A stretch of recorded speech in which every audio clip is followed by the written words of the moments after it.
wabarakatuh. Sebelumnya perkenalkan, saya Jasmine Augie dari Biologi A 2021. Di sini saya akan menjelaskan materi bab 9. Yang pertama adalah mengenai penelusuran pertumbuhan dan perkembangan peradaban Islam. Yang kedua adalah faktor penyebab kemajuan dan kemunduran peradaban Islam. Yang ketiga adalah menggali sumber historis, sosiologis, filosofis, dan teologis kontribusi Islam bagi peradaban dunia. Dan yang terakhir adalah argumen tentang kontribusi Islam bagi peradaban dunia. Saya akan menjelaskan submateri yang pertama, yaitu menelusuri pertumbuhan dan perkembangan peradaban Islam. Kontribusi Islam bagi perkembangan peradaban dunia berhubungan dengan sejarah peradaban Islam. Nah, ada beberapa bukti kemajuan peradaban Islam kala itu yang dapat dilihat dari beberapa indikator. Yang pertama adalah keberadaan perpustakaan Islam dan lembaga-lembaga keilmuan seperti Baitul Hikmah, Masjid Al-Azhar, Masjid Qarawiyyin, dan lain-lain yang merupakan pusat para intelektual muslim berkumpul untuk mengembangkan ilmu dan sains. Yang kedua adalah peninggalan karya intelektual muslim. Yang ketiga adalah penemuan-penemuan intelektual yang dapat mengubah budaya dan tradisi umat manusia, seperti penemuan kertas, karpet, kalender Islam, penyebutan hari, seni arsitektur, dan juga tata perkotaan. Yang keempat ada pengaruh utamaan nilai-nilai kebudayaan asasi sebagai manifestasi dari konsep Islam, iman, ihsan, dan takwa. Islam mendorong budaya yang dibangun atas dasar ketenangan dan kondusivitas, kedamaian, dan keselamatan. Sedangkan iman melahirkan budaya yang dilandasi oleh rasa aman dan tanggung jawab terhadap amanah. Nah, ada hal-hal yang menandai masa kemajuan Islam. Masa kemajuan Islam 1 ditandai oleh adanya sejarah 4 sahabat Nabi Muhammad yang dalam kajian biasanya disebut sebagai Khulafaur Rasyidin, yaitu ada Abu Bakar, Umar bin Khattab, Utsman bin Affan, dan Ali bin Abi Thalib. Pada masa ini, Islam mulai tersebar di luar wilayah semenanjung Arab. Pergerakan Khulafaur Rasyidin selanjutnya diteruskan oleh dinasti Umayyah. Ekspansi penyebaran Islam semakin luas. Daerah-daerah yang dikuasai Islam pada masa itu adalah Syria, Palestina, Afrika Utara, Irak, Semenanjung Arabia, Persia, Afghanistan, dan Asia Tengah. Berkembangnya kebudayaan Arab karena determinasi dari Khalifah Abdul Malik dengan perubahan bahasa administrasi dari bahasa Yunani dan bahasa Pahlawi ke bahasa Arab. Penyair-penyair Arab baru munculan pada masa itu. Lalu adanya perhatian dalam bidang tafsir, hadis, fikih, dan ilmu kalam. Pada masa itu, peradaban Islam semakin maju dengan perpindahan kekuasaan dari dinasti Bani Umayyah ke dinasti Bani Abbasiyah. Pada zaman ini, perekonomian negara mulai meningkat dengan berkembangnya bidang pertanian dan pertambangan. Perhatian terhadap ilmu pengetahuan mulai tumbuh. Perhatian terhadap ilmu pengetahuan ini ditandai dengan penyebaran buku-buku yang berbahasa Yunani ke dalam bahasa Arab. Pada masa kemajuan Islam ini, terdapat integrasi dari beberapa cabang ilmu pengetahuan seperti dalam ilmu kedokteran, lalu dalam ilmu bahasa, kebudayaan, astronomi, optik, ilmu kimia, geografi, dan filsafat. Dalam bidang fikih juga terkenal beberapa nama seperti Imam Abu Hanifah, lalu Imam Malik bin Anas, Imam Syafi'i, dan Imam Ahmad bin Hanbal. Lalu pada bidang tafsir terkenal Imam At-Tabari, dan pada bidang sejarah terkenal Ibnu Hisham. Lalu kita masuk ke bagian B, yaitu faktor penyebab kemajuan dan kemunduran Islam. Dinamika peradaban Islam dipengaruhi oleh konteks sosial, politik, budaya, dan agama yang melekat. Peradaban Islam pada masa Rasul ditandai dengan adanya pengaruh wahyu Allah yang diturunkan kepada Nabi Muhammad terhadap budaya Arab. Fokus misi Rasulullah selain menyeru kepada tauhid adalah pembentukan akhlak manusia dan menghapus tradisi fanatisme golongan. Setelah terbunuhnya Ali bin Abi Thalib, kepemimpinan Islam digantikan oleh Muawiyah bin Abu Sufyan. Ia merupakan pendiri dinasti Bani Umayyah yang merupakan sebuah kerajaan Islam yang memberikan kontribusi yang tidak sedikit bagi peradaban Islam.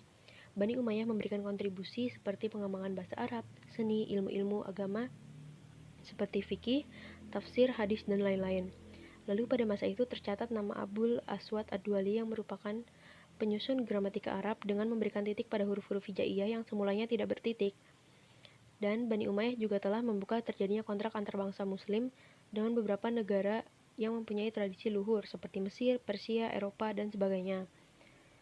Bani Abbasiyah adalah dinasti yang secara resmi menggantikan kekhalifahan Bani Umayyah. Era ini sering disebut-sebut sebagai masa kemajuan Islam. Dinasti Abbasiyah didirikan oleh Abu al-Abbas as-Saffah pada tahun 750 Masehi. Masa kejayaannya terjadi pada masa Khalifah Harun al-Rasyid dan anaknya Al-Ma'mun. Pada masanya, ilmu pengetahuan agama dan ilmu pengetahuan umum berkembang pesat. Ilmu agamanya meliputi fikih, tafsir, hadis, kalam, dan tasawuf. Lalu ilmu pengetahuan umumnya meliputi filsafat, ilmu kedokteran, ilmu astronomi, farmasi, geografi, sejarah, dan juga bahasa.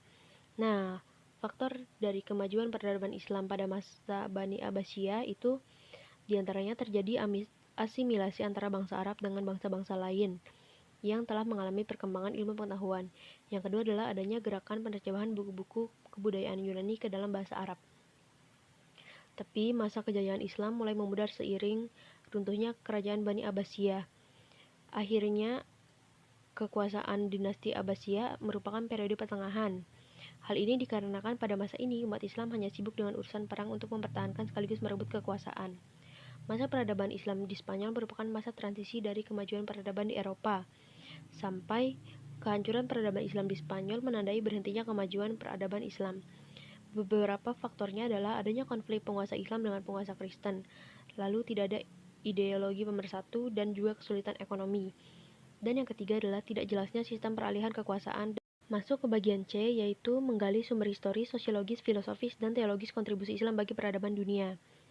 Mulyadi Kartanegara dalam reaktualisasi tradisi ilmiah Islam menuliskan bahwa ada 3 faktor yang mendorong perkembangan Islam saat masa kejayaannya, yaitu yang pertama adalah faktor agama, yang kedua adalah apresiasi masyarakat terhadap ilmu, dan yang ketiga adalah patronase atau perlindungan dan dukungan para dermawan dan penguasa terhadap kegiatan ilmiah.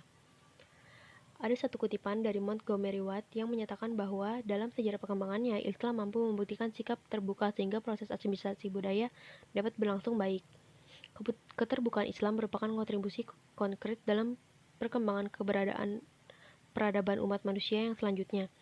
Lalu, keterbukaan Islam dalam perkembangan umat manusia selanjutnya diantaranya adalah peradaban Islam memiliki warnanya sendiri. Dan umat Islam kala itu tidak membuat tembok tebal antara Islam dan non-Islam. Nah, masuk ke poin pertama, yaitu menggali sumber historis. Di mana peradaban hancur karena peradaban tidak dibangun di atas nilai spiritualitas yang kokoh. Berbeda dengan peradaban lainnya, peradaban Islam tumbuh berkembang dan dapat tersebar dengan cepat karena peradaban Islam memiliki kekuatan spiritualitas. Yang kedua, menggali sumber sosiologis. Islam berkembang pada masa Bani Umayyah melalui ekspansi besar-besaran.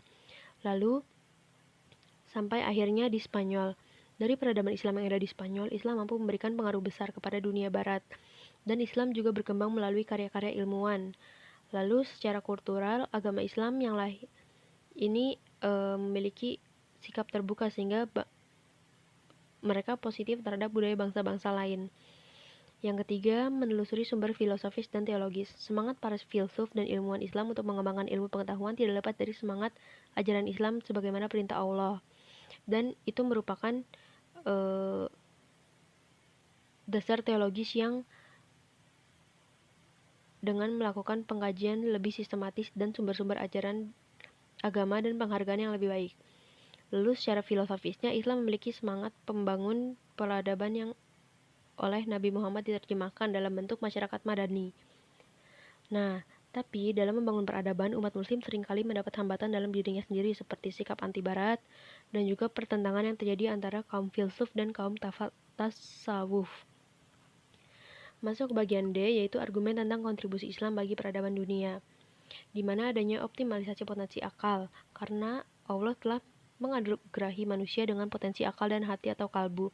Kedua potensi itu bisa dimiliki oleh seseorang dalam kadar yang seimbang, namun dapat juga salah satu potensinya lebih berkembang daripada yang lain. Menurut saya, umat Islam pada zaman dulu memang umat yang memulai sebuah peradaban yang pada akhirnya mengembangkan dunia menjadi peradaban modern. Nah, yang terakhir adalah bagaimana kontribusi Islam bagi peradaban dunia. Upayanya itu, menurut saya, yang dapat dilakukan adalah meningkatkan persatuan dan kesatuan umat. Yang kedua adalah melakukan gerakan pembaruan akidah dan tajdid. Yang ketiga adalah mengajarkan ilmu Islam kepada generasi baru sejak dini dan modernisasi ilmu pengetahuan. Sekian materi yang saya sampaikan. Mohon maaf jika ada kesalahan. Wassalamualaikum warahmatullahi wabarakatuh.